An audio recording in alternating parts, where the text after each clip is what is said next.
Bismillahirrahmanirrahim. Assalamualaikum warahmatullahi wabarakatuh. Selamat pagi anak-anakku semua. Gimana kabarnya hari ini? Mudah-mudahan kalian sehat semua ya. Bertemu lagi dengan Bu Mumu.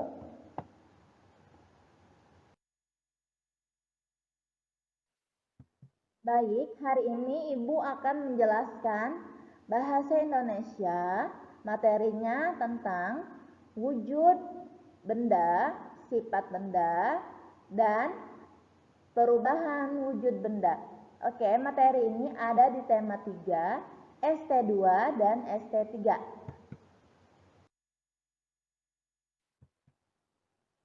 Wujud benda ada 3 ya. Yang pertama yaitu benda padat, yang kedua benda cair, yang ketiga benda gas.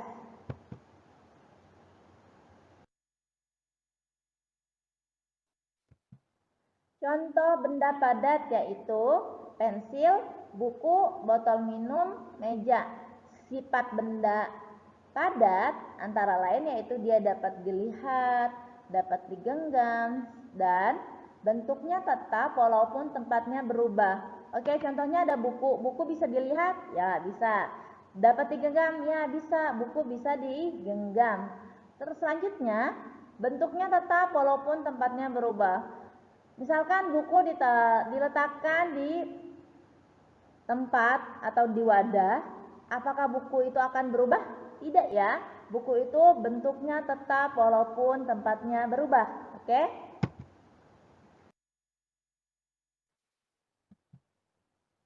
Contoh benda cair yaitu ada air, kecap, dan minyak goreng. Sifat benda cair yaitu yang pertama bisa dilihat, tidak dapat digenggam, dan yang ketiga bentuknya berubah sesuai wadah. Contohnya air. Kalian tahu air? Apakah air bisa dilihat? Ya, bisa ya. Apakah air bisa digenggam? Tidak, air tidak dapat digenggam. Dan yang ketiga, bentuknya berubah sesuai wadah. Ya, contohnya jika air dimasukkan ke dalam gelas, dia akan mengikuti wadah sesuai wadahnya. Dia akan berbentuk seperti gelas. Dimasukkan ke dalam mangkuk, dia akan mengikuti wadahnya. Dia akan bentuknya seperti mangkuk.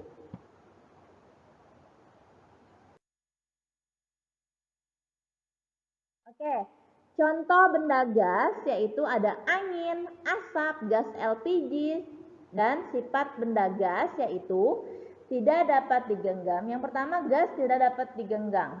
Ya, contohnya angin. Apakah kalian bisa menggenggam angin? Tidak bisa ya. Selanjutnya, ada yang bisa dilihat dan ada yang tidak bisa dilihat. Contohnya yang tidak bisa dilihat yaitu angin. Pernahkah kamu melihat angin? Ya, tidak bisa, tidak pernah. Ya, karena angin hanya bisa dirasakan. Yang selanjutnya, jika yang bisa dilihat apa sih benda gas yang bisa dilihat? Itu contohnya awan, asap. Pernahkah kamu melihat asap? Ya, pasti sering ya. Oke, selanjutnya bentuknya berubah sesuai wadah.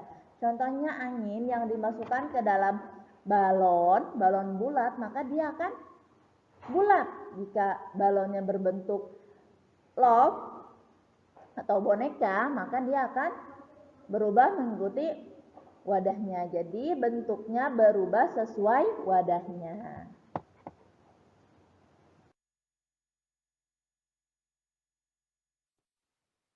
Baik, selanjutnya kita di tema 3, ST3, yaitu tentang perubahan wujud benda.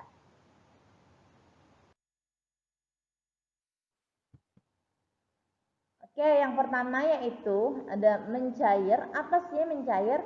Mencair adalah peristiwa perubahan wujud dari padat menjadi cair. Contohnya mentega yang dipanaskan atau es batu yang meleleh. Ya, itu adalah contoh peristiwa mencair. Atau kalian letakkan es batu di ruangan terbuka, dia akan mencair. Itu adalah contoh proses mencair, perubahan wujud mencair ya. Selanjutnya, membeku adalah peristiwa perubahan wujud dari cair menjadi padat. Contohnya air yang dimasukkan ke dalam freezer, maka dia akan membeku menjadi es batu. Oke, perhatikan ya. Nah, itu dari air menjadi padat, dari cair menjadi padat itu adalah disebut peristiwa perubahan membeku. Oke? Menguap adalah peristiwa perubahan wujud dari cair menjadi gas. Contohnya menjemur baju yang basah. Oke. Nah, di sini ada kegiatan sedang menjemur baju, yaitu contohnya yaitu proses penguapan. Jadi baju tersebut yang basah akan kering. Nah, di situ terjadi proses perubahan wujud dari cair menjadi gas. Oke?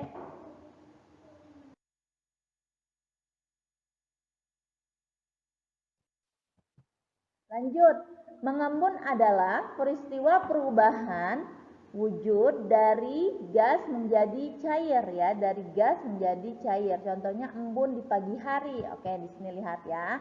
Atau kalian suka melihat batu es dimasukkan ke dalam gelas dan di luar gelas itu ada embun-embunnya. Itu termasuk contoh mengembun ya.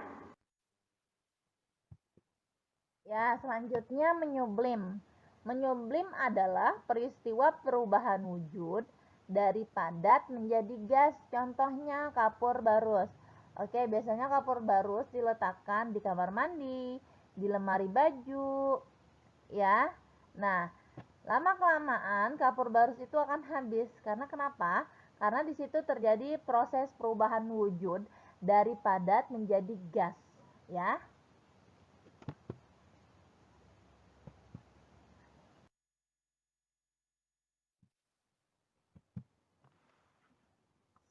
Selamat belajar anak-anakku semua.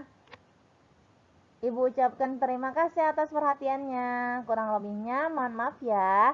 Wassalamualaikum warahmatullahi wabarakatuh.